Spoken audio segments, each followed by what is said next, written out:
asalaamaaleykum wa rahmatullahi taala wa barakaatu. ginnaaw bu ñu sante yàlla bu baax julli ci yonent bi sallallahu alayhi wa sallam ñoo ngi leen di nuyuwaat bu baax ci képp koo xamante si ni mi ngi ñuy bàyyi xel ci seen bii di at-tariq ilal janna TV waaye ñu dellu si waat rek incha allah ci comme niñ ko baax woon di def ci vidéo bee jàll ñi ñëwoon di am benn leeral gu ñuy leeral ci naafila ak ramadan maanaam nawaafil la ñuy leeral maanaam naafila ci biir koor mu ne maanaam bu dee naafila dafa nekk ay nawaafila yoo xamante se ni nii mbooloo ñoo koy def wala kenn nit ci guddi gi ramadan ginnaaw boo xamante se ni nii julli nañ gee ba noppi kon naafila kenn nit mën na ko def waaye tamit mbooloo mën nañ ko def ginnaaw boo xamante se ni nii julli nañ gee ba noppi kon buñ jullee gee ba noppi la ñuy mën a naafila waaye nag moom koor ci naafila yooyu noonu dafa am ci ay rakaa yu mu séddalikoo waaw bu fekkee li ci gën a néew mooy li ci gën a tuuti ñeenti rakaa la maanaam 4 rakaa moo ci gën a tuuti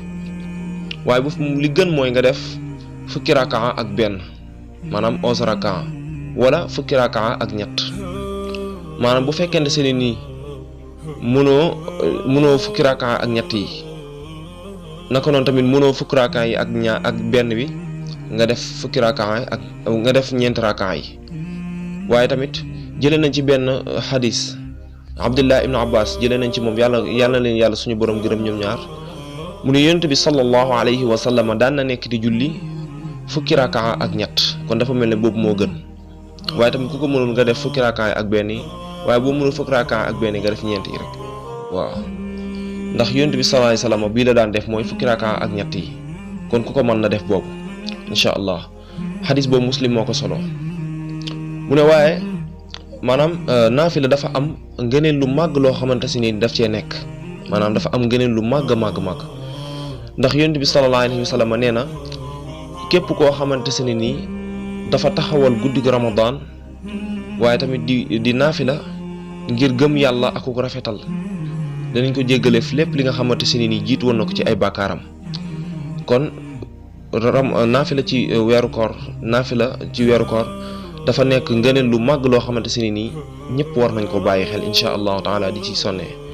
xadis boobu Buxaari moo ko solo kon lii lañ leen indi loon mbokki jullit yi doon leen ko baaxee mu aju woon ci wàllum nawaafil di leen ñaanal jàmm bu baax te di ko sàkku ci yéen di ñaan yàlla suñu borom tabaraka wa taala nanguñu suñuy jëf incha allahu taala te boole ñu ci jaamam yu tedd yi ëllëg incha allah di leen ñaanal jàmm te di ko sàkku ci yéen li leen indi loon wasalaamu aleykum wa rahmatullahi taala wa barakaatuh.